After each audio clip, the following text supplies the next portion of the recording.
Sabe por que o Goku quase nunca usa o Super Saiyajin 3? Bom, a explicação é bem simples. Muita gente acha que é simplesmente só pelo cansaço, mas na verdade essa transformação é um erro biológico que drena a vida do usuário.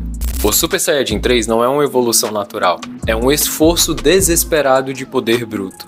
Para chegar no Super Saiyajin 3, o Goku precisa usar cada gotinha do Ki dele, diferente do Super Saiyajin 1 e do Super Saiyajin 2, que multiplica o poder. Já o Super Saiyajin 3 ele extrai energia até das reservas vitais.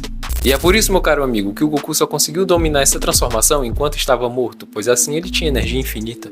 O Super Saiyajin 3 é uma forma pura de combate, mas se você demorar muito, você tá ferrado. Lembra quando o Goku tava lutando contra o Kid Buu e a energia dele simplesmente esgotou e a transformação se desfez no meio do combate?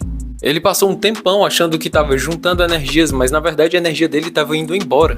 Mas agora me diz você, qual é a transformação do Goku que você acha mais legal? Comenta aí.